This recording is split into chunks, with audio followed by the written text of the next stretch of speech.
नमस्कार दोस्तों, आपका स्वागत है हमारे YouTube चैनल पर।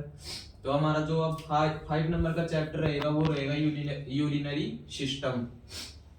तो हम बात करें, ये तो हो गई किडनी।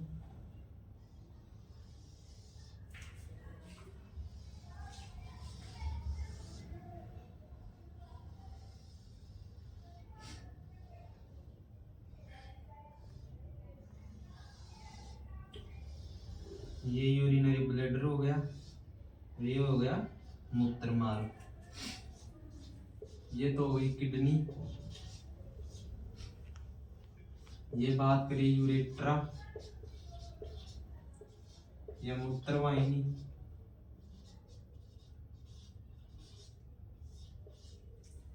ये हो गया यूरिनरी ब्लैडर।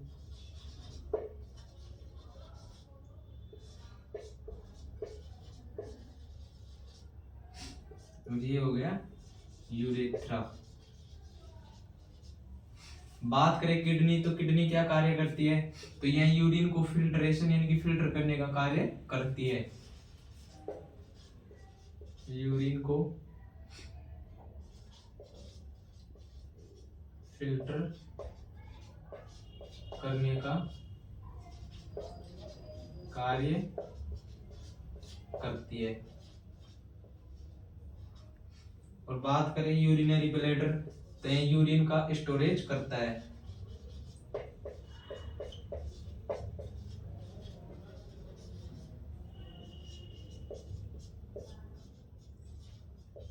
और बात करें यूरेथ्रा की, तो मेल में यूरेथ्रा में जो यूरिनरी सिस्टम और रिप्रोडक्टिव सिस्टम का दोनों का जो ऑर्गन होता है वह यूरेथ्रा ही होता है। और मादा में बात करें तो मादा में यह अलग अलग होता है, यानी कि मेल में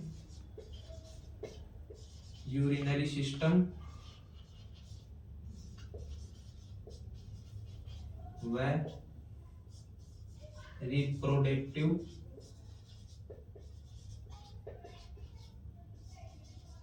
सिस्टम का ऑर्गन ये होता है यूरिनरी सिस्टम, यानी कि किडनी कार्य करती है यूरिन को फिल्टर करने का। और बात करें यूरेथ्रा, तो यूरेथ्रा होती है मूत्र वाहिनी। और बात करें यूरिनरी ब्लैडर की, तो यूरिनरी ब्लैडर होता है दोस्तों वह यूरिन को स्टोरेज करने का कार्य करता है। और बात करें यूरेथ्रा, तो यह यूरेथ्रा जो मेल में होता है वह रिप्रोडक्टिव सिस्टम और यूरिनरी सिस्टम का दोनों का ही मेन फंक्शन ये यूरेथ्रा होता है। और बात करें मादा में, तो मादा में यूरिनरी सिस्टम और रिप्रोडक्टिव सिस्टम यानी दोनों का ऑर्गन अलग अलग होता है।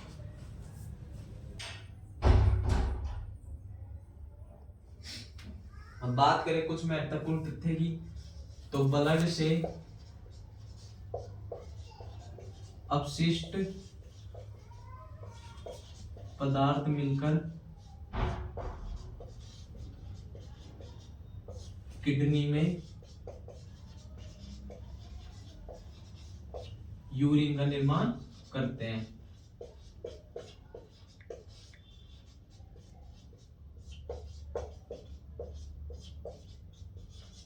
और सेकंड नंबर पर हम बात करें तो किडनी की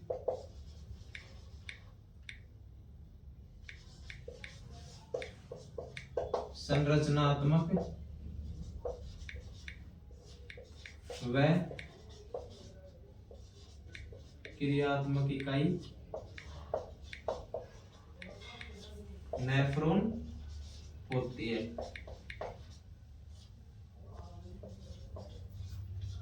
ये प्रश्न है दोस्तों जो काफी बार एलएसए एग्जाम में पूछा जा चुका है।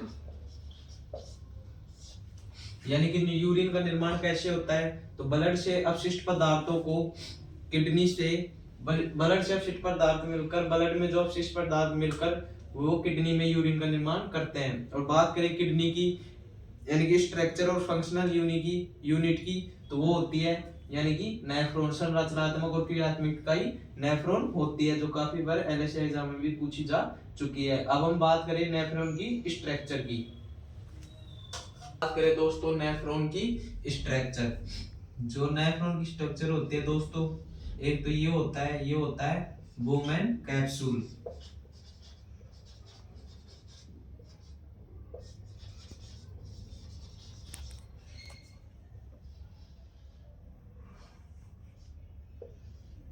ये होती है PCT, proximal convoluted duct tube. और यहाँ पर होता है दोस्तों LOH, लूप ऑफ हेनले। और यहाँ पर होती है DCT, डिस्टल कॉन्वोल्यूटेड ट्यूब। और यहाँ पर पाई जाती है कलेक्टिंग ट्यूब। ये होती है दोस्तों नेफ्रॉन की स्ट्रक्चर। अब हम बात करें तो यहाँ पर होता है दोस्तों ग्लूमेरुलस, यानी कि नेफ्रॉन की जो हम दो भागों में बांटकर पढ़ते हैं। एक तो होता है दोस्तों यानी कि कोर्टेक्स, एक होता है मेडुला। अब हम बात करें कि कौन कौन सी होती है जो नेफ्रॉन का हिस्सा नहीं होती है। एक तो बुमेन कैप्सूल, और बात करें कलेक्टिंग एक तो ग्लोमर्स, और एक होती है कलेक्टिंग ट्यूब जो नेफ्रॉन का हिस्सा नहीं मानी जाती। और हम बात करें कि किडनी में कोर्टेक्स भाग में कौन कौन सी पाई जाती है, तो एक तो पाई जाती है दोस्तों वो यानी कि बुमेन कैप्सूल, एक होता है पीसीटी और एक होता है डीसीटी। और बात करें मेडुला में, तो मेडुला में एक तो पाया जाता है लूप ऑफ हेनले और एक पाया जाता है कनेक्टिव ट्यूब। अब हम बात करें इनको यानी कि लिख के,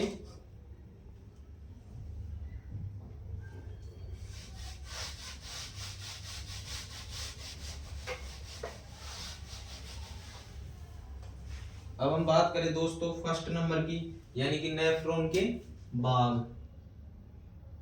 नेफ्रॉन के भाग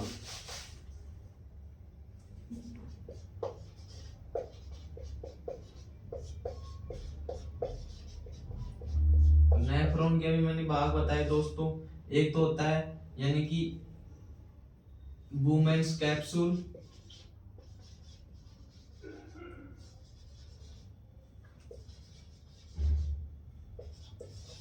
एक होता है पीसीटी, एक होता है डीसीटी और एक होता है कलेक्टिंग ट्यूब। ये होते हैं दोस्तों यानी कि नेफ्रॉन के भाग। बुमेन्स कैप्सूल जो कफ आकार की आकृति होती है, और एक होता है लूप ऑफ हेनले यानी कि यू आकार की संरचना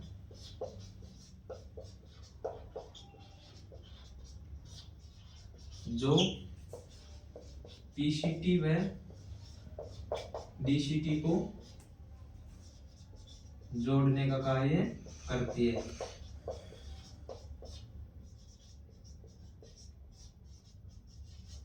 और बात करें यानी कि पीसीटी की फुल फॉर्म की, प्रोक्सिमल कॉन्वोल्यूटेड ट्यूब।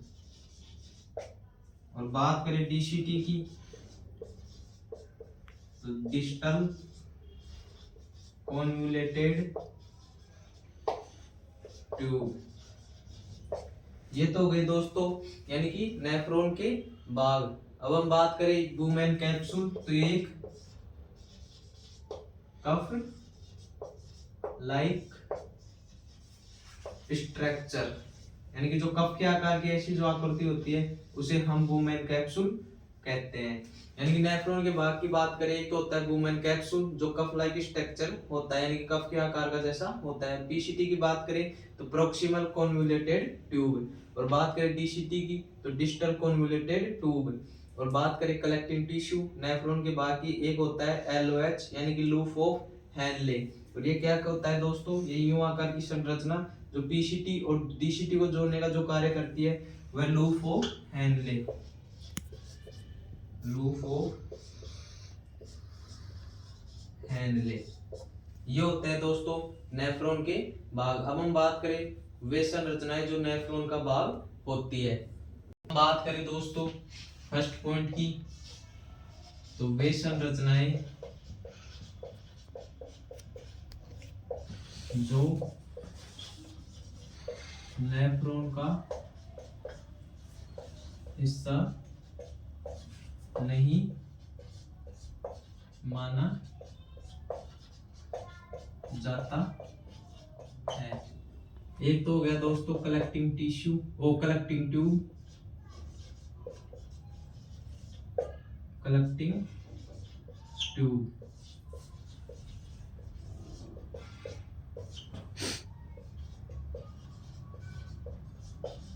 और सेकंड नंबर पर होता है दोस्तों यानी कि ग्लोमेरुलस।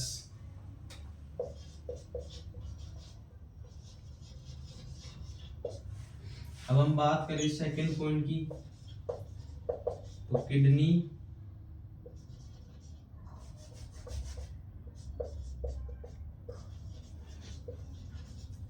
के कोर्टेक्स भाग में पाई जाने वाली संरचनाएं।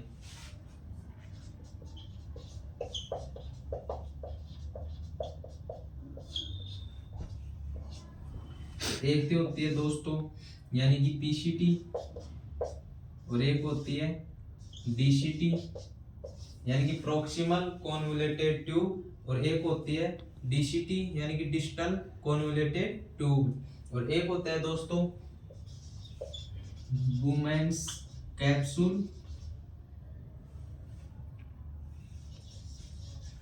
और एक होता है ग्लोमेरुलस। और बात करें थर्ड पॉइंट की यानी कि किडनी के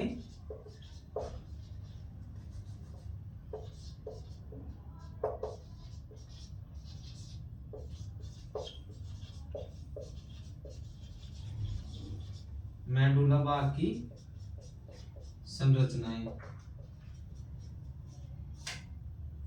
तो एक तो होता है दोस्तों लूप ऑफ हेनले, और एक होती है कलेक्टिंग ट्यूब।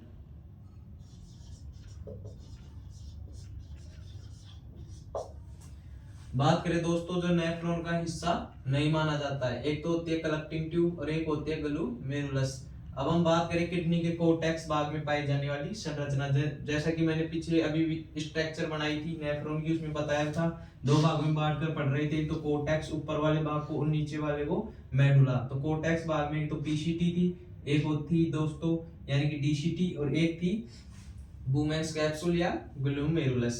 और बात करें किडनी की मेडुला, तो मेडुला मैंने नीचे वाला भाग बता रहा था मैं आपको, जिसमें एक तो ऐसे जो स्ट्रक्चर थी लूप ऑफ हेनले, और एक थी कलेक्टिंग ट्यूब। ये जो हिस्सा होता है दोस्तों वो किडनी के मेडुला भाग की संरचनाएं होती है। अब हम बात करें दोस्तों यानी कि नेफ्रॉन के प्रकार की। अब हम बात करें दोस्तों नेफ्रॉन के प्रकार, नेफ्रॉन के प्रकार। नेफ्रॉन के दो प्रकार होते हैं दोस्तों, एक तो होता है कॉर्टिकल नेफ्रॉन, एक होती है जस्टामेडुलरी नेफ्रॉन। फर्स्ट पॉइंट की बात करें तो किडनी में संख्या, तो जो कॉर्टिकल नेफ्रॉन होती है वह 85% होती है, और जो जस्टामेडुलरी नेफ्रॉन होती है वह 15% होती है। अब हम सेकंड नंबर पर बात करें इनकी डेफिनेशंस की यानी परिभाषा। तो परिभाषा की बात करें दोस्तों तो नेफ्रॉन जो मुख्यतः किडनी के कोर्टेक्स भाग में पाई जाती है। और बात करें जस्टामेडुलरी की, तो नेफ्रॉन जो मुख्यतः मेडुला भाग में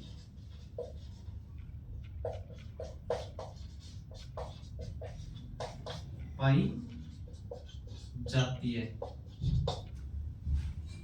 हम बात करें कोर्टिकल नेफ्रॉन, तो इसका कोर्टिकल नाम दोस्तों ये किडनी के कोर्टिक्स भाग में पाई जाती है, जिस कारण इसका नाम कोर्टिक्स नेफ्रॉन कहा गया है। और बात करें मेडुला भाग यानी कि नेफ्रॉन के मेडुला भाग में, जिस कारण इसको जस्टामेडुलरी नेफ्रिन कहा गया है, नेफ्रॉन कहा गया है। अब हम बात करें पीसीटी व डीसीटी की।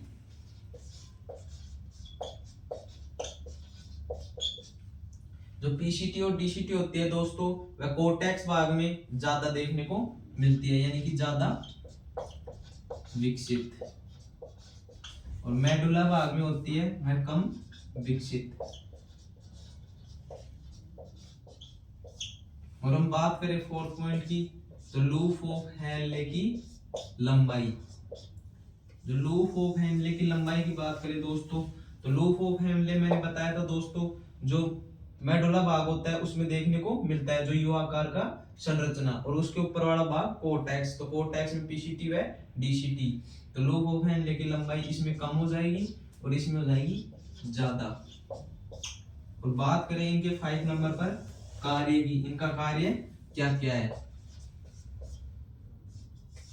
तो जो कोर्टिकल नेफ्रॉन होती है उसका कार्य होता है एक तो रिब्जॉर्प्शन और एक सिक्रेशन, यानी कि पुनः अवशोषण और सिक्रेशन, यानी कि पुनः अवशोषण यानी कि रिब्जॉर्प्शन और प्लस में सिक्रेशन।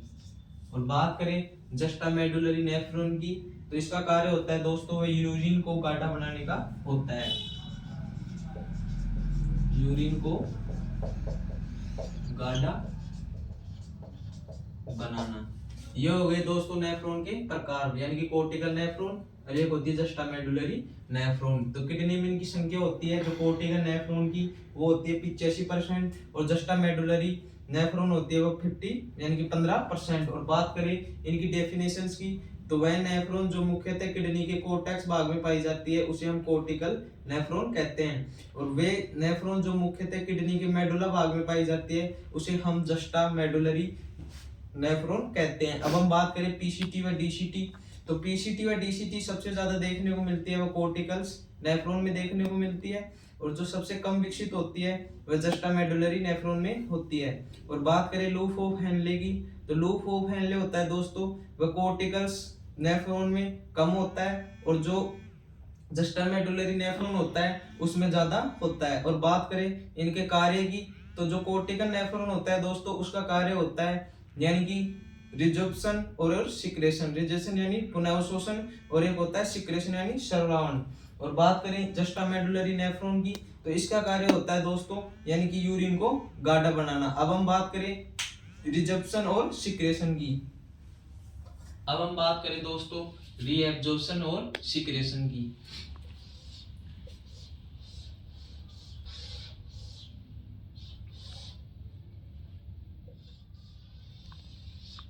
इधर जो ब्लड लाने का कार्य करती है वह करती है यानी कि एफरेंट आर्टरी।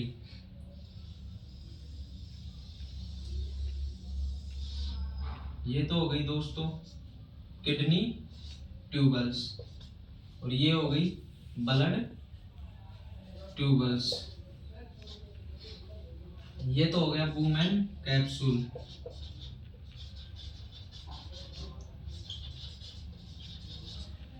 ये हो गई पीसीटी, ये हो गई डीसीटी, ये हो गई लूप ऑफ हेनले, और ये हो गई कलेक्टिंग डक्ट।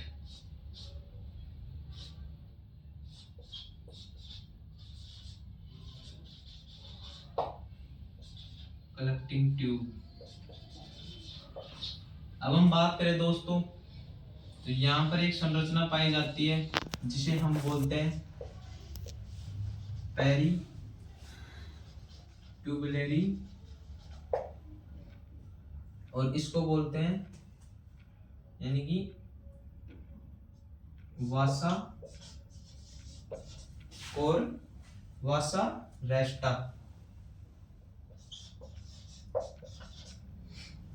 जो ये पाई जाती है दोस्तों पेरिट्यूबुलरी कैपिलरीज।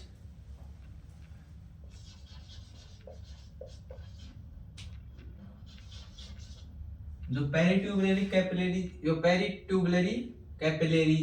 जो पाई जाती है दोस्तों वह यानी कि पीसीटी और डीसीटी के ऊपर जो रक्त वाहिनियों का जाल होता है उसे हम कहते हैं पेरिट्यूबुलरी कैपिलरीज, यानी कि पीसीटी व डीसीटी के ऊपर पाया जाने वाला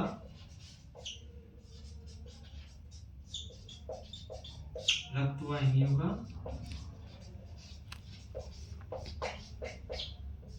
जाल। और बात करें दोस्तों वासा रेक्टा की, तो लूप ऑफ हेनले के चारों तरफ जो रक्त वाहिनियों का जाल पाया जा रहा है उसे हम वासा रेक्टा कहते हैं। यानी कि लूप ऑफ हेनले के चारों तरफ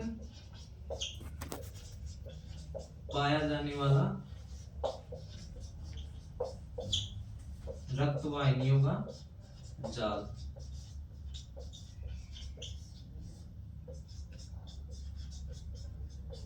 अब हम बात करें दोस्तों रीऑब्जर्वेशन और सिक्रेशन की, तो मान लीजिए कि जो किडनी ट्यूबल्स में से कोई पोषक तत्व जो यूरिन के रास्ते बाहर जा रहा है उसे यानी कि ब्लड वेसल्स में वापस भेज दिया जाता है। यानी यूरिन से कोई किडनी ट्यूबल से कोई पोषक तत्व जा रहा है तो उसे वापस ब्लड वेसल्स में भेज दिया जाता है, उसे तो हम कहते हैं रीजोर्प्शन यानी पुनः अवशोषण।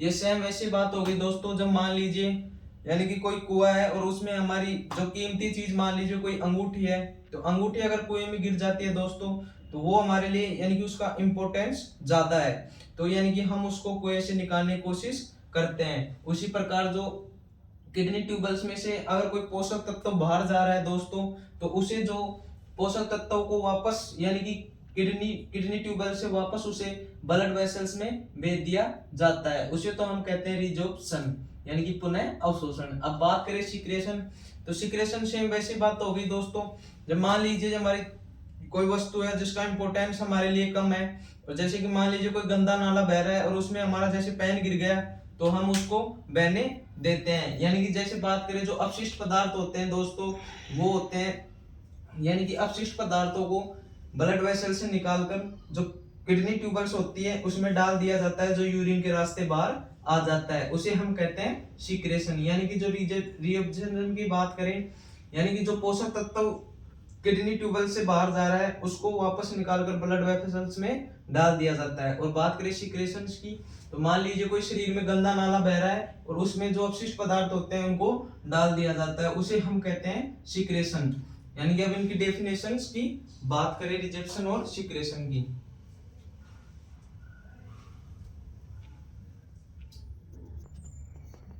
अब हम बात करें दोस्तों रिजेक्शन यानी पुनः अवशोषण। यानी कि शरीर से कोई पोषक तत्व यानी कि न्यूट्रिएंट जो किडनी ट्यूबल से निकलकर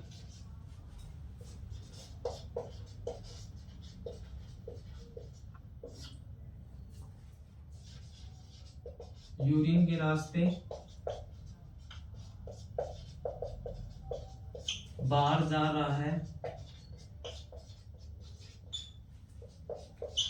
तो उसे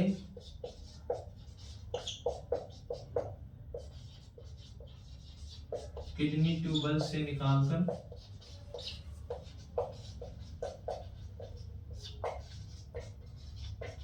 ब्लड वेसल्स में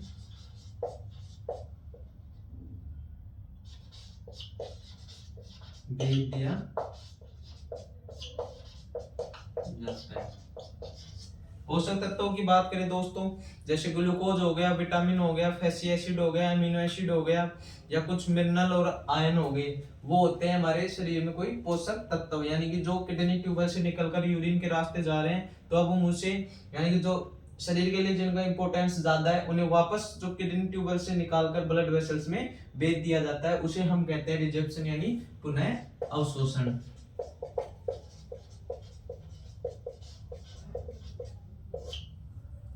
और बात करें दोस्तों सिक्रेशन की,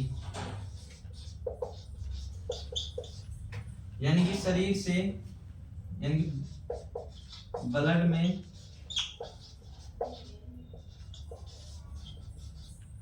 अपशिष्ट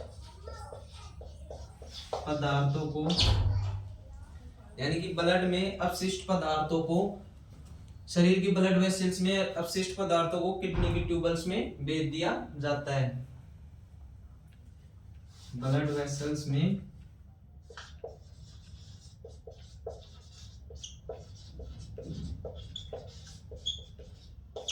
अपशिष्ट पदार्थों को